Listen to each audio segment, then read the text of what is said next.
Good morning. See, it's the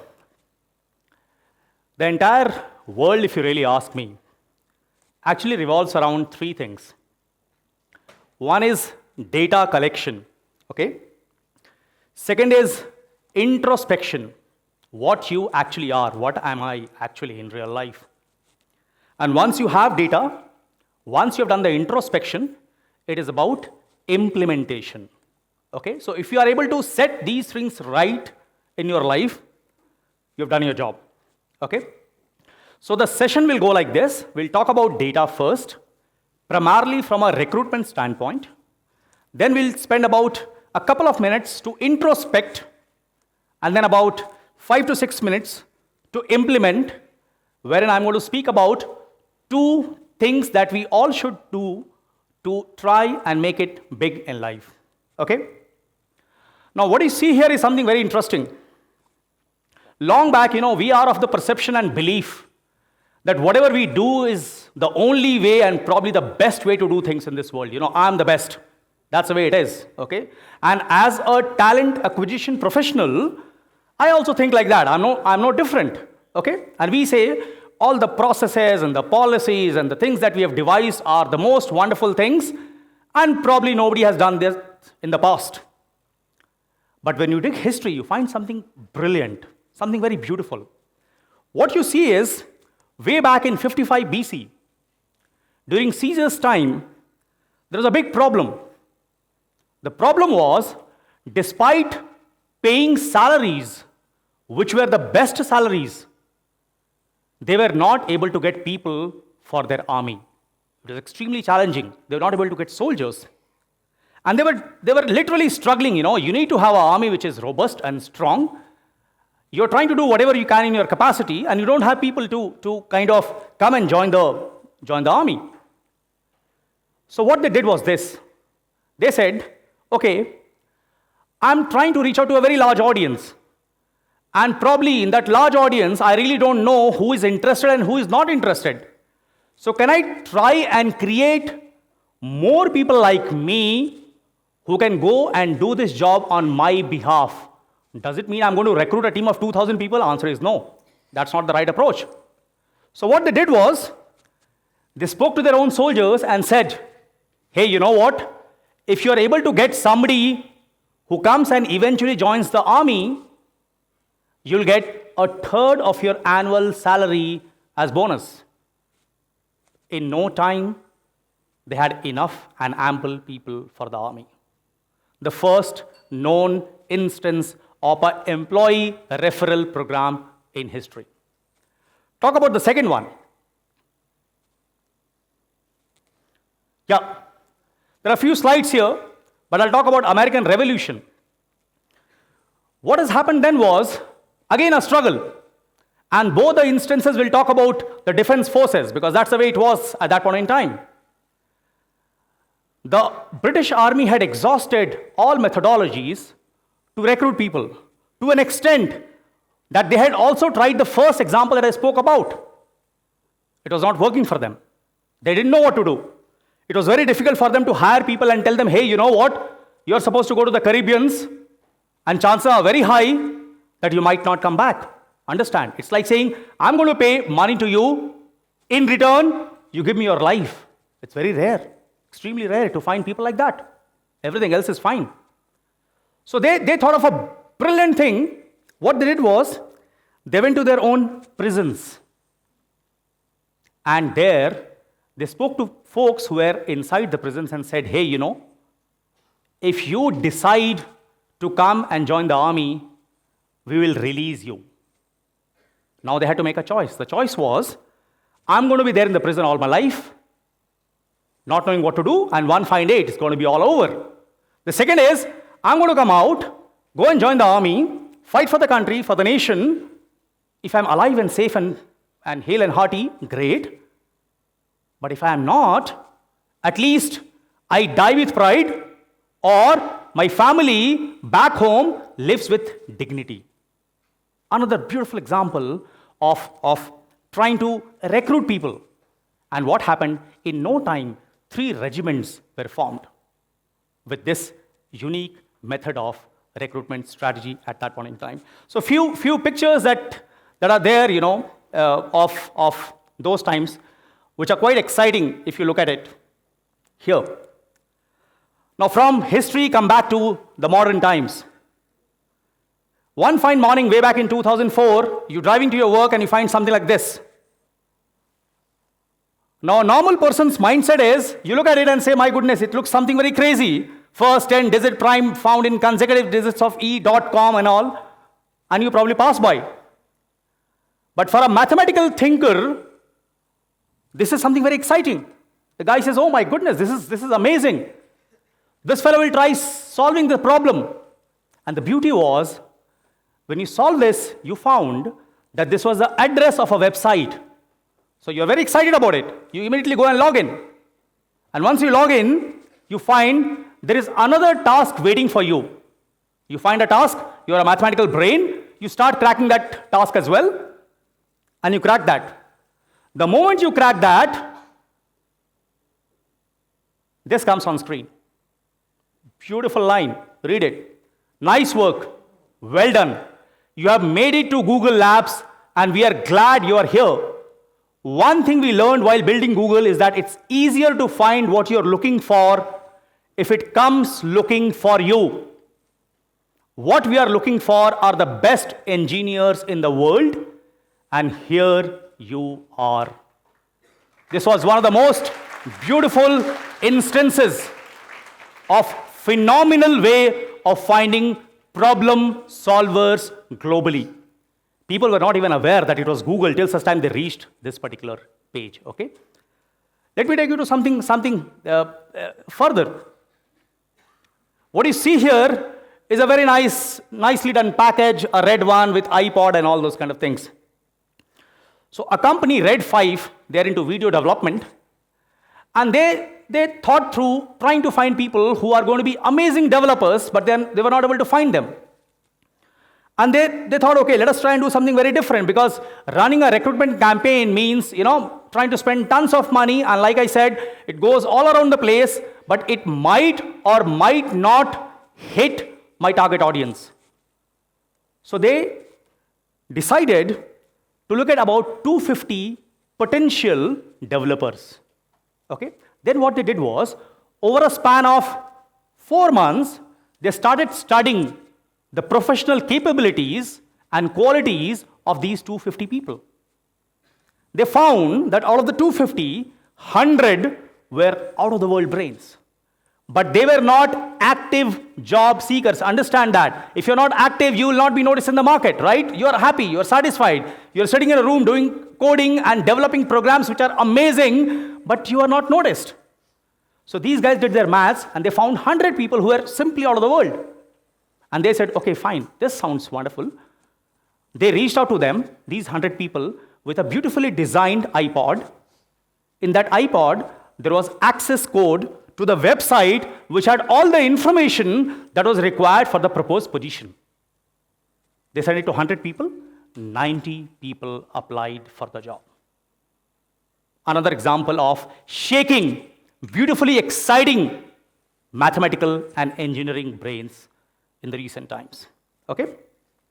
Now, once you've done this, let me take you to the next aspect.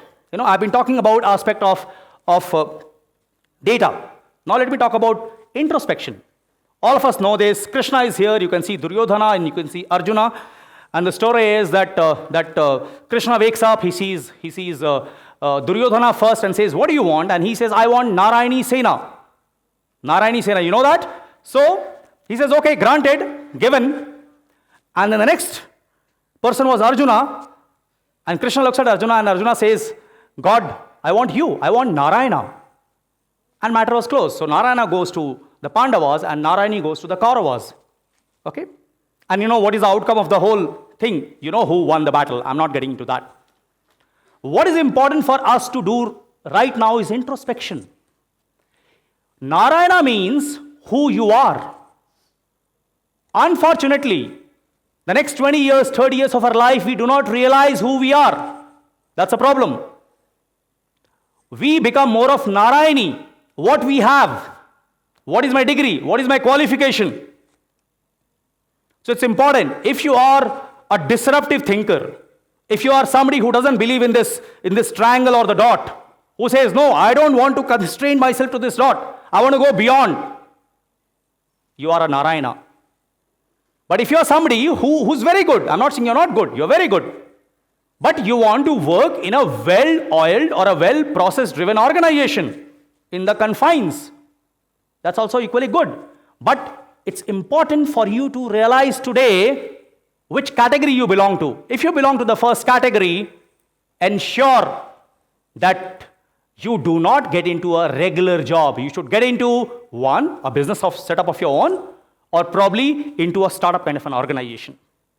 If you are the second kind, the Narayani, try and get into an organization which has got well-defined processes. Get into a job which tells you that, okay, you have to wake up in the morning, go to your office, do this, finish this off, come back. So it's important you take control of that. And that's what I meant by saying introspection. Okay? Come to the next aspect here. The next aspect here, the story. What you see here is a bunch of monkeys. And I'm sure all of us have grown up knowing this story, that there was a guy who was selling caps.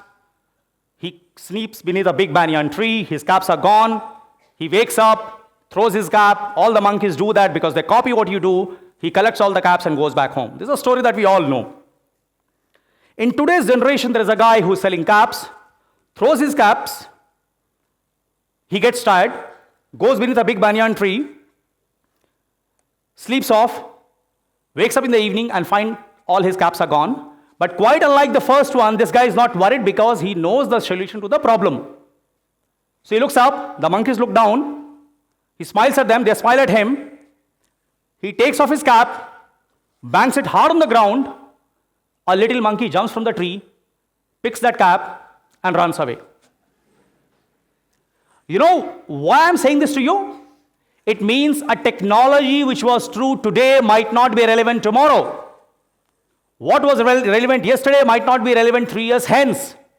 So it's very important for each one of us, whether we claim ourselves to be a Narayana or a Narayani, to learn, to act, to discover, and the way you've learned, acted, discovered, the moment you find some change, unlearn immediately.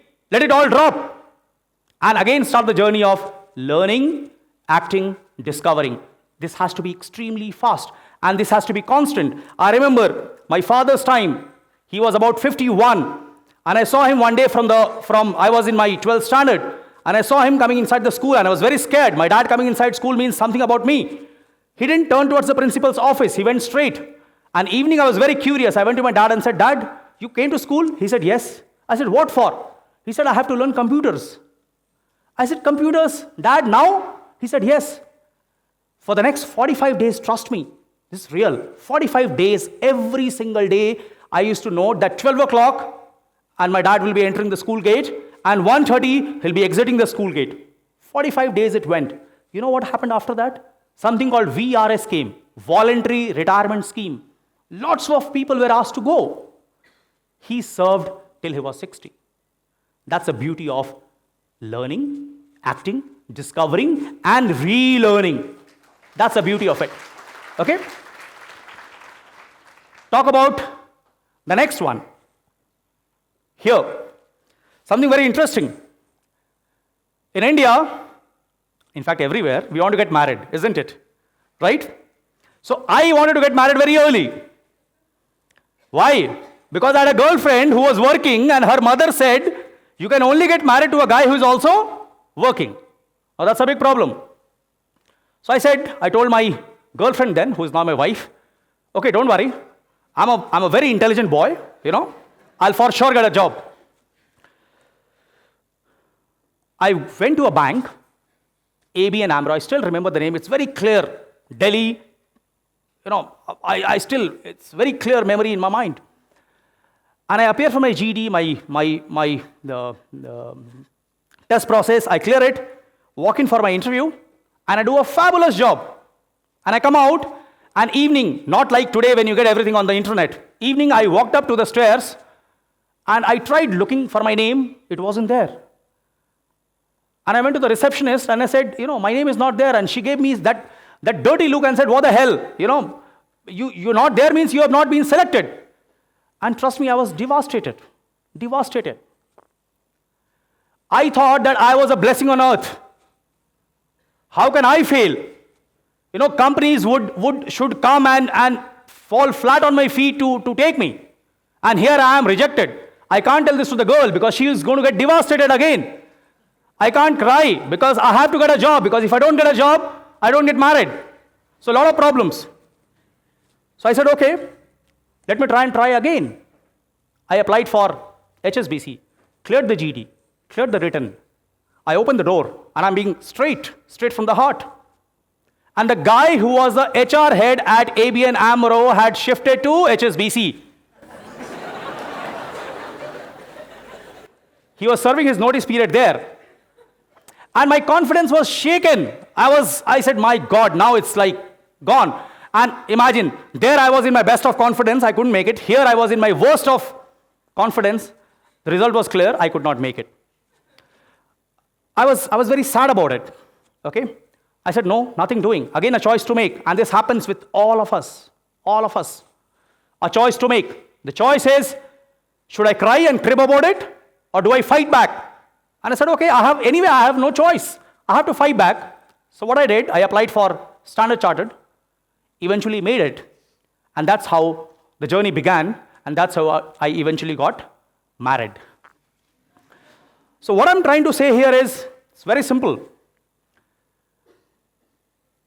Be very clear in life about two things. Come what may. It is very important for each one of us to start discovering or to continue the journey of discovering us at all stages in time. Learnability should be very, very, very high. That's the first philosophy that all of you should have as young professionals. And the second one is, keep trying. There is no alternative to keep trying. Somebody hits you, you fall, you get up, you try. Hits you again, you fall, you get up, you try. Hits you again, you get up, you try. You know what happens? By the time the guy who was the best guy in your college or in the university or across the globe makes his first solid best move in 1 year, you would have probably made 10 moves, either succeeded. If you have succeeded, nothing like it. But even if you failed, you had 10 awesome experiences of life. So thank you all so much.